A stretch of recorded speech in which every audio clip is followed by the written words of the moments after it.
हो गया है आपके favourite morning prime time show 9 बज गए का आपके साथ में नेहा बातम। बुलेटिन में होंगी वो तमाम खबरें जिनका सीधा सरोकार आपसे है, लेकिन खबरों का सिलसिला शुरू करने से पहले हमेशा की तरह आपको खबरों की कुछ झलकियां दिखा देते हैं।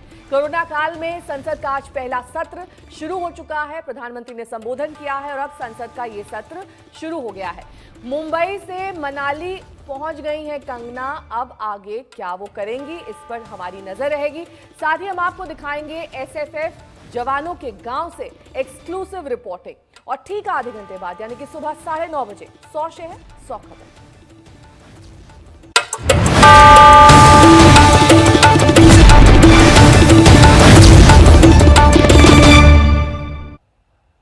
तो बुलेटिन की शुरुआत संसद के मॉनसून सत्र के साथ, क्योंकि कोविड-19 के हमले के बाद संसद का यह पहला अधिवेशन है। कोरोना ने जिस तरह से आम जिंदगी को बदल कर रख दिया है, इससे संसद भी अछूता नहीं है, क्योंकि तमाम एहतियातों और उपायों के बीच संसद सत्र का आगाज हो चुका है। तो सुबह ही संसद सत्र का आगाज हुआ, जिसमें प्रधानमंत्री का संबोधन हुआ। उसमें उन्होंने तमाम जवानों के जज्बे का जिक्र किया और साथ ही कोरोना काल में किस तरीके से सावधान रहना है, इस पर भी कई बातें कही।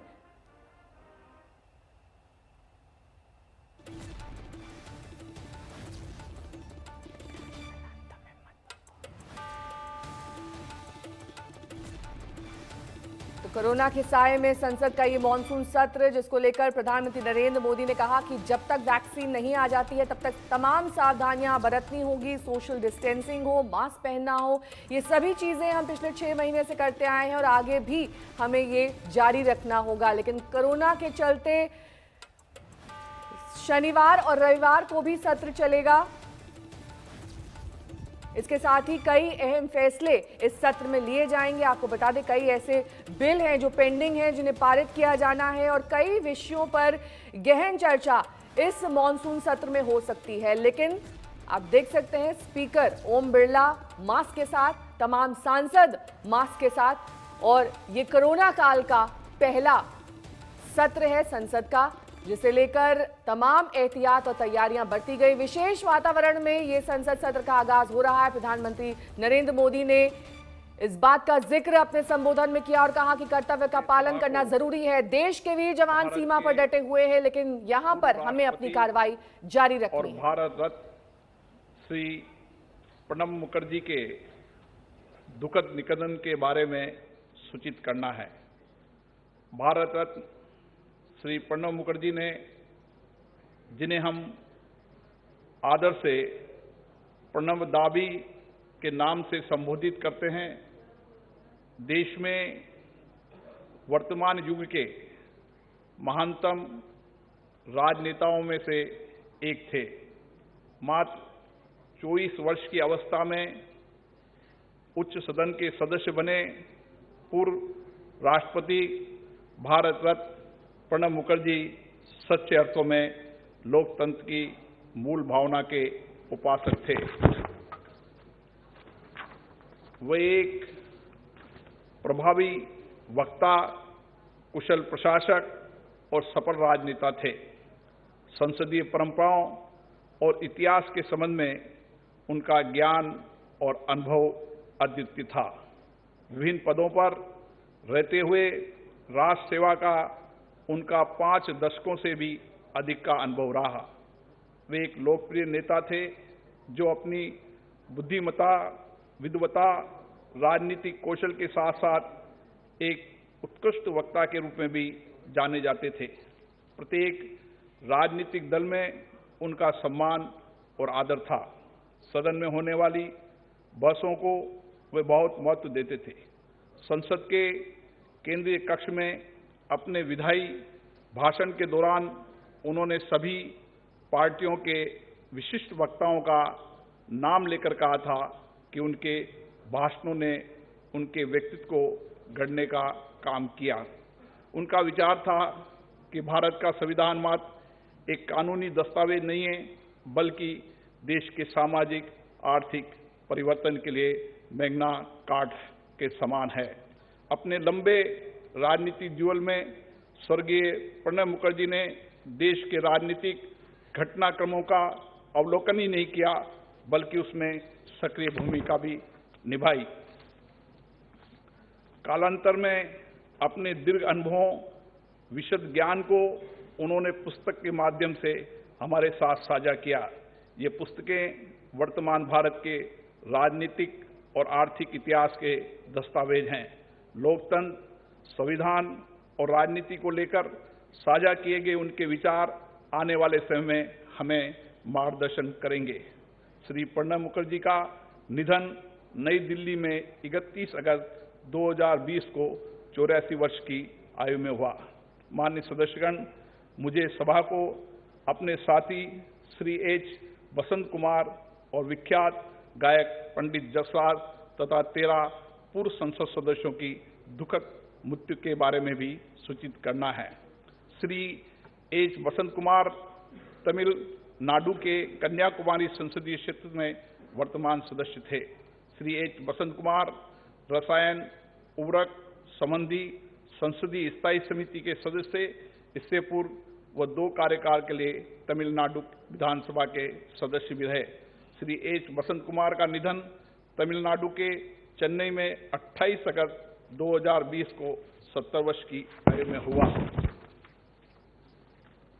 पंडित जसराज जी एक सुप्रसिद्ध शास्त्रीय गायक और भारत में लब्ध प्रतिष्ठित सांस्कृतिक दूतों में से एक थे। पंडित जसराज ने हिंदुस्तानी शास्त्रीय संगीत को अपने स्वर के माध्यम से पूरे विश्व में पहुंचाने के लिए अपना जीवन समर्पित कर दिया। पंडित जसराज को हिंदुस्तानी शास्त्रीय संगीत में उनके योगदान के लिए वर्ष 1975 में पद्मश्री, वर्ष 1990 में पद्म भूषण, वर्ष 2000 में पद्म विभूषण पुरस्कार दिया गया। साथ तो स्पीकर ओम बिरला को सुन रहे थे आप, जो कि पूर्व राष्ट्रपति प्रणब मुखर्जी को याद कर रहे थे, उन्हें श्रद्धांजलि दे रहे थे। लेकिन इस बीच जब संसद सत्र का आगाज हुआ, प्रधानमंत्री नरेंद्र मोदी ने क्या कुछ कहा, सुनिए। वातावरण में संसद का मानसून सत्र आज प्रारंभ हो रहा है। कोरोना भी है, कर्तव्य भी है और सभी सांसदों ने कर्तव्य का रास्ता चुना है। मैं सभी सांसदों को इस पहल के लिए बधाई देता हूं, अभिनंदन करता हूं और धन्यवाद। बजट सत्र समय से पहले ही रोकना पड़ा था। इस बार भी दिन में 2 बार, एक बार राज्यसभा, एक बार लोकसभा, समय भी बदलना पड़ा है। सैटरडे संडे भी इस बार कैंसिल कर दिया गया है। लेकिन सभी सदस्यों ने इस बात को भी स्वीकार किया है, स्वागत किया है और कर्तव्य पथ पर आगे बढ़ने का फैसला किया है। इस सत्र में कई महत्वपूर्ण निर्णय होंगे, अनेक विषयों पर चर्चा होगी और हम सबका अनुभव है कि लोकसभा में जितनी ज्यादा चर्चा होती है, जितनी गहन चर्चा होती है, जितनी विविधताओं से भरी चर्चा होती है, उतना सदन को भी, विषय वस्तु को भी और देश को भी बहुत लाभ होता है। श्री अजीत जोगी जी का निधन छत्तीसगढ़ के रायपुर में 29 मई 2020 को 74 वर्ष की आयु में हुआ। श्री पी नामग्याल 7वीं, 8वीं और 11वीं लोकसभा के सदस्य थे, जिन्होंने लद्दाख संघ राज्य क्षेत्र के लद्दाख संसदीय निर्वाचन क्षेत्र का प्रतिनिधित्व किया। वो 8वीं लोकसभा के दौरान भूतल परिवहन और संसदीय कार्य मंत्रालय में उप मंत्री तथा रसायन, पेट्रो रसायन मंत्रालय तथा संसदीय कार्य मंत्रालय में राज्य मंत्री थे। वह प्राक्कलन समिति, सरकारी आश्वासन संबंधी समिति के सदस्य थे। इससे पहले वो 3 कार्यकाल के लिए पूर्व जम्मू कश्मीर विधान परिषद के सदस्य थे तथा उन्होंने वर्ष 2007 में परिषद के कार्यवाहक सभापति के रूप में भी कार्य किया। श्री पी नामग्याल का निधन लद्दाख संघ राज्य क्षेत्र के लेह में 1 जून 2020 को 82 वर्ष की आयु में हुआ। श्री पारसनाथ यादव 12वीं और 14वीं लोकसभा के सदस्य थे, जो उत्तर प्रदेश के जौनपुर संसदीय निर्वाचन क्षेत्र का प्रतिनिधित्व करते थे। वह सरकारी उपकरणों संबंधी समिति, श्रम संबंधी समिति के सदस्य थे। श्री यादव उत्तर प्रदेश विधानसभा के वर्तमान सदस्य थे तथा इससे पूर्व 5 कार्यकाल के लिए उत्तर प्रदेश विधानसभा के सदस्य रहे। वह उत्तर प्रदेश सरकार में लोक उद्यम, अतिरिक्त ऊर्जा सेवा मंत्री तथा शिक्षा मंत्री थे। श्री पारसनाथ यादव का निधन उत्तर प्रदेश के जौनपुर में 12 जून 2020 को 71 वर्ष की आयु में हुआ। श्री माधव राव पाटिल 12वीं लोकसभा के सदस्य थे, जो महाराष्ट्र के नासिक संसदीय निर्वाचन क्षेत्र का प्रतिनिधित्व करते थे। श्री माधवराव पाटिल वाणिज्य संबंधी समिति के सदस्य थे।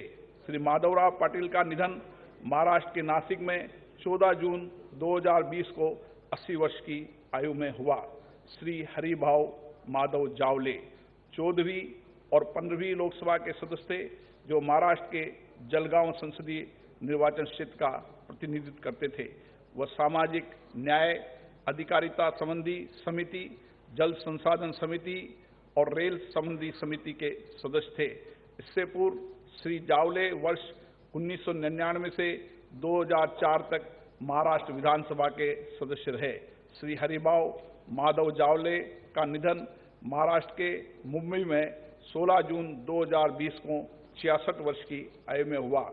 श्रीमती सरोज दुबे उत्तर प्रदेश के इलाहाबाद संसदीय निर्वाचन क्षेत्र से वर्ष 1991 से 1996 तक 10वीं लोकसभा की सदस्य थी। वह वर्ष 1998 से 2004 तक राज्यसभा की सदस्य भी रही। श्रीमती दुबे सरकारी आश्वासनों संबंधी समिति, विज्ञान प्रौद्योगिकी संबंधी समिति, पर्यावरण और वन संबंधी समिति, सरकारी उपकरणों संबंधी समिति की सदस्य भी थी। श्रीमती सरोज दुबे का निधन नई दिल्ली में 21 जून 2020 को 81 वर्ष की आयु में हुआ। श्री लालजी टंडन मध्य प्रदेश के राज्यपाल के पद पर आसीन थे तथा 15वीं लोकसभा के सदस्य भी थे। वह प्राक्कलन समिति, रेल संबंधी संसदीय स्थायी समिति के सदस्य थे। इससे पूर्व श्री लालजी टंडन वर्ष 2018 में बिहार के राज्यपाल रहे।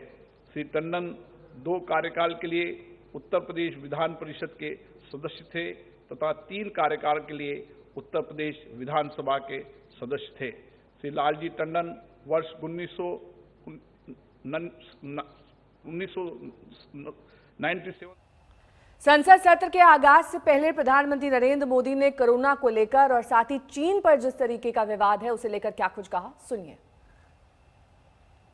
कोरोना से बनी जो परिस्थिति है उसमें जिन सतर्कताओं के विषय में सूचित किया गया है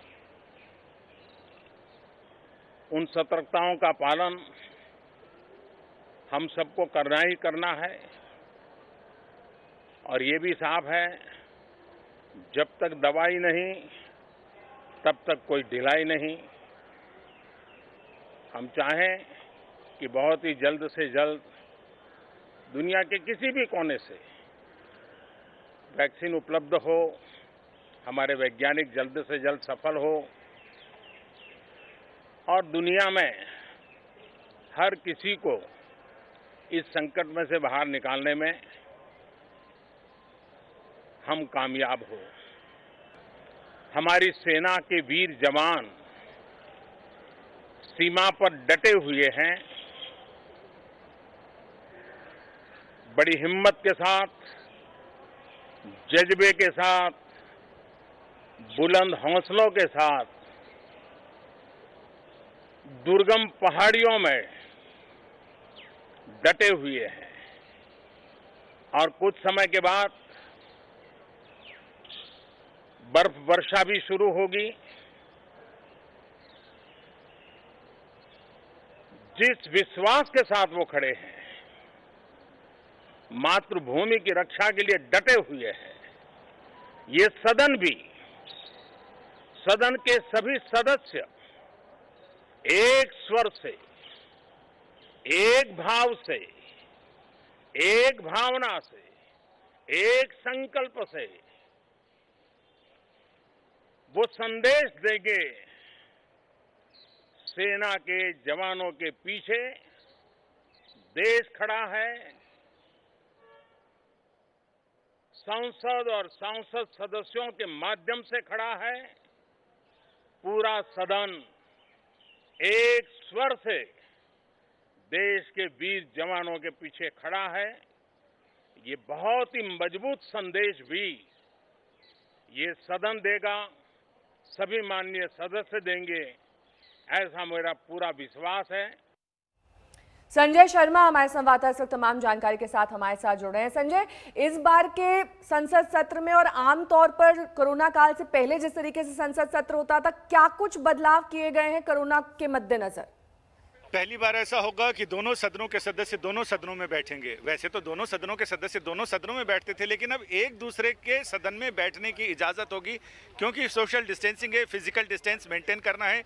लोकसभा के सदस्य राज्यसभा के सदन में भी बैठेंगे और राज्यसभा के सदस्य लोकसभा के सदन में भी बैठेंगे। यानी कुल मिलाकर दोनों सदनों में सदस्यों को दोनों सदनों में बैठना पड़ेगा। और इसके अलावा जो ऊपर गैलरीज हैं, गैलरीज में भी सदस्यों के बैठने का इंतजाम किया गया है।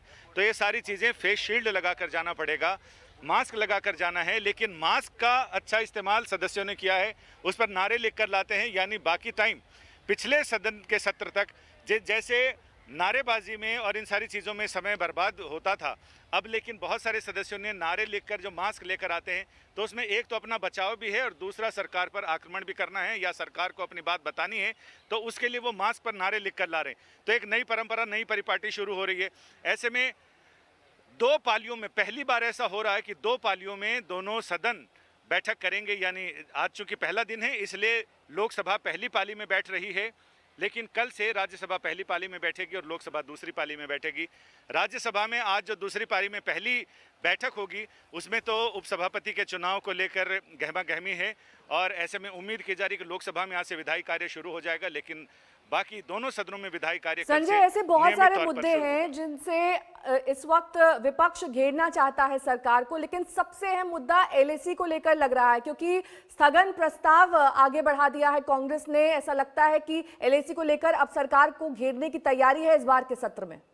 जी हाँ, बिल्कुल। जहां कोरोना पर सदन चर्चा करेगा, वहीं एलएसी को लेकर पहले ही विपक्षी सदस्यों ने नोटिस दे दिए हैं। वो उस पर स्थगन प्रस्ताव चाहते हैं और चाहते हैं कि सारे काम छोड़कर पहले एलएसी के मुद्दे पर सदन चर्चा करे। चूँकि पहली बार ऐसा हो रहा है कि जब चीन से सीमा पर तनाव बढ़ने के बाद पहली बार सदन का सत्र बैठ रहा है, तो ऐसे में संसद सबसे पहले इस मुद्दे पर चर्चा करना चाहती है और उम्मीद की जा रही है कि कल से गहमा गहमी शुरू हो जाएगी और इन सारे मुद्दों पर सदन खुलकर चर्चा कर सकेगा। पहले भी हमने देखा है संजय, किस तरीके से लगातार राहुल गांधी आक्रामक रहे अपने ट्वीट के जरिए, और हमने देखा है कि बेरोजगारी का मुद्दा हो, महंगाई का मुद्दा है, तमाम मुद्दों पर सरकार को घेरने की तैयारी है। बहुत बहुत शुक्रिया संजय इस तमाम जानकारी के लिए आपका।